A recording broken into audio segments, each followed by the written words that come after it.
Prabhupada initiated many different countries at this particular time. London one day,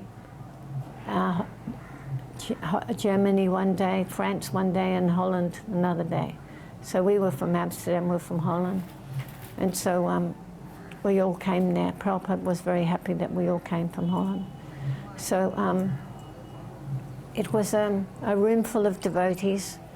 I'd never really been in much bigger association than my family, which was about 8 of us. And then again, when I came in contact with the devotees, there was probably about 8 of us. And so I wasn't used to big crowds, you know. So when I went to get my name from Srila Prabhupada, he said, "Your name is Surabhi Devi Dasi, the name of the transcendental cow, the giver of the abundance of milk."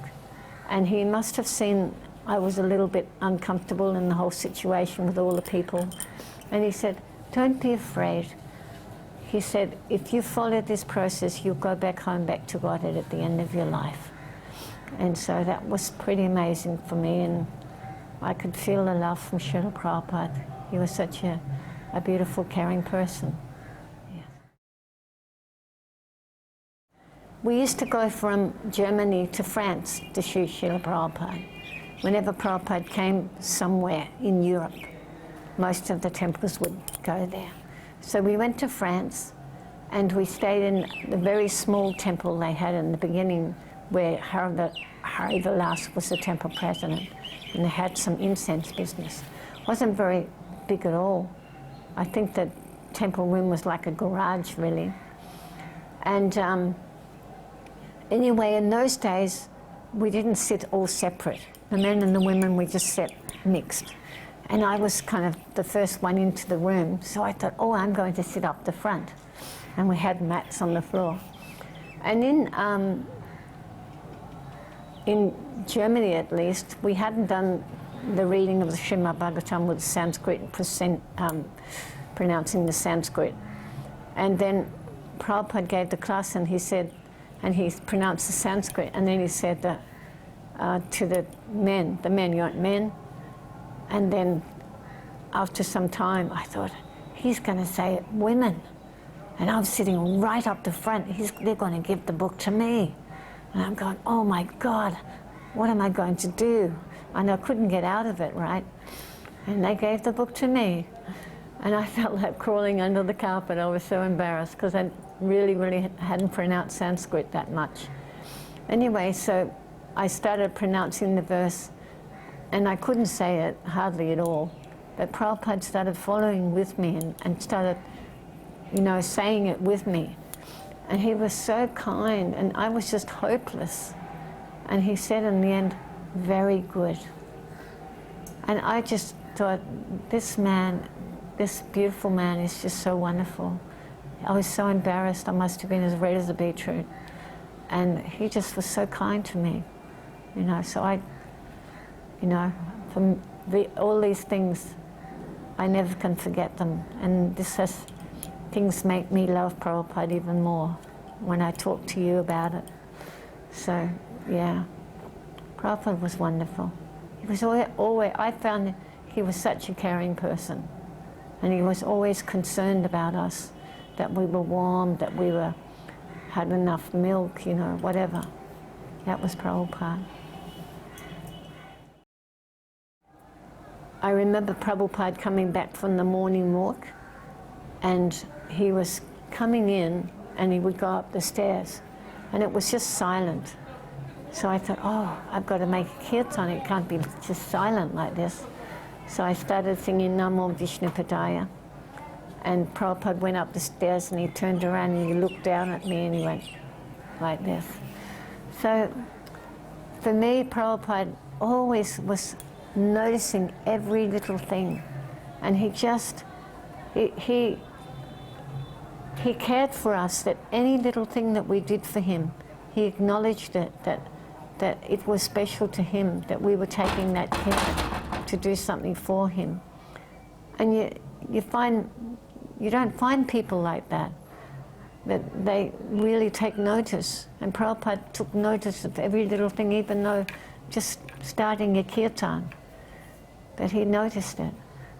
And yeah, so I always feel dearly like Prabhupada's my father because of the way he always treated us. Yes. The next place I seen Srila Prabhupada was, we went and did some festivals, and we were on our way to Sweden. And Prabhupada must have come to one of the places, it might have been Denmark, I can't exactly remember. And we put a festival on, and Prabhupada came in to talk, but he came past the table of food first, and they offered him a drink, and it was a strawberry drink. And Prabhupada said, "Oh, very nice, real strawberries?" And Himavadi said, "No, Srila Prabhupada, not real strawberries." He said, "Oh, they should be real." That was really nice. He was very concerned, not only just for the devotees, but for the public. He always wanted us to give a good example and have the best for everyone.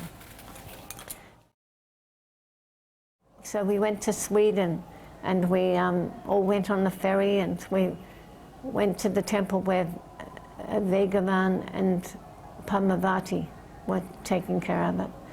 And Prabhupada gave lots of classes. I just recently found out that there was a lot of photos of me in those particular temple.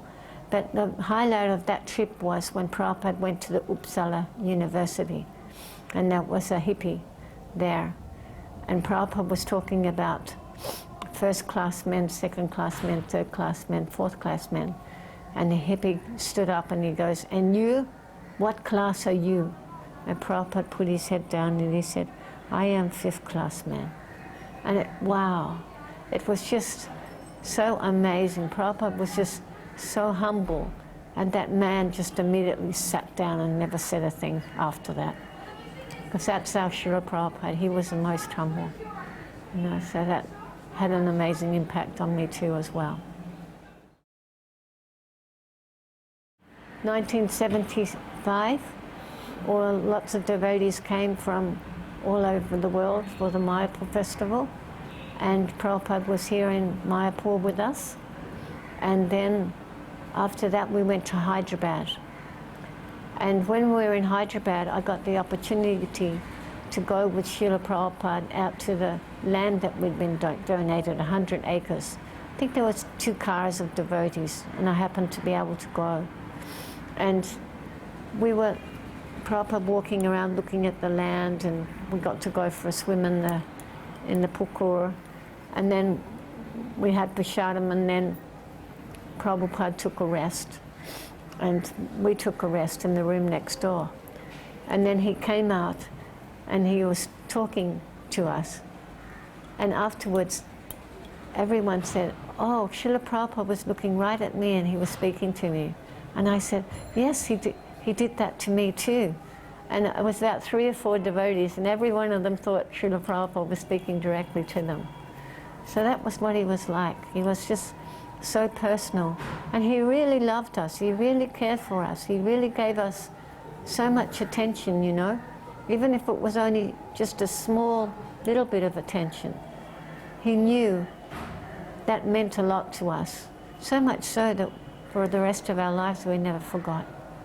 You know, so that was our Srila Prabhupada, the most merciful and kind and loving person. My service now is that I like to look after the devotees. And somehow or other, I've imbibed some of those qualities from Srila Prabhupada, to be loving, caring, interested in them as a person, making sure that their health is good. And Prabhupada used to always say that. One time he seen one Mataji, and it was a cool morning, and she didn't have a chador on or a jumper on, and Prabhupada said, "Aren't you cold?" And she said no, but she told the temple president, "You must make sure all the devotees have warm clothing. Whatever they need, you must make sure they have that." And so I've never met a person in my life that really went out of their way to look at every little aspect like that. And Srila Prabhupada was like that. He always wanted to know if we were in good health. If the devotees were sick, he'd tell the temple president, you make sure they have the medicine they need and that. And with the stories that I've told, I feel like you can see the love that Srila Prabhupada had for us. He really genuinely cared for us. And I think he was just that type of person naturally. But also he imbibed a bit of that from Bhaktisiddhanta Saraswati too as well, who was very caring to Srila Prabhupada from the stories that we've heard. So, you know, that he came to the West and all the devotees came and helped him to spread this Hare Krishna movement. And he never forgot that. That meant a lot to him. He said one time that the devotees were saying, how can you say that we were sent to you when we were meat eaters, you know, womanizers, whatever we were before, drug takers? Prabhupada said, that was all superficial. As soon as you heard the chanting of the Mahamantra, you came running. So everything, he was just so personal. And when I read his books, when I hear his classes, it's all there. And so I like to imbibe those qualities, what Srila Prabhupada had, and that's how I try to treat the devotees. And I'm finding that they do notice it. They notice it a lot. And I think that if we really want this Hare Krishna movement to go powerful ahead, then we have to get some of those qualities. Because even out in the material world, people aren't personal anymore. They don't care. And so I even have a nice relationship with the non-devotees in that way, that they see that I care about people. So, and that was Srila Prabhupada. He would remember. One thing I can't do what Srila Prabhupada did was I can't remember names like he did. He would meet someone 5 years before and he could still remember their name. I find the best way for me is a name, and I relate like your name back to Saraswati, so I remember your name. So in that way. So Prabhupada was really expert. So if we can just imbibe a few of those qualities, if not all of those nice qualities Srila Prabhupada had, I'm so sure we can spread this movement much better than what we are now. Not only just bringing people to Krishna consciousness, but taking care of the ones that we already have. I think that's so important. And people look at us and they watch us, and we're totally sometimes unaware of that, but I'm becoming more and more aware of how the public sees us. That's why I try to teach the devotees to be nice Vaishnavas and Vaishnavis and be a representative of Srila Prabhupada in all ways. Thank you very much.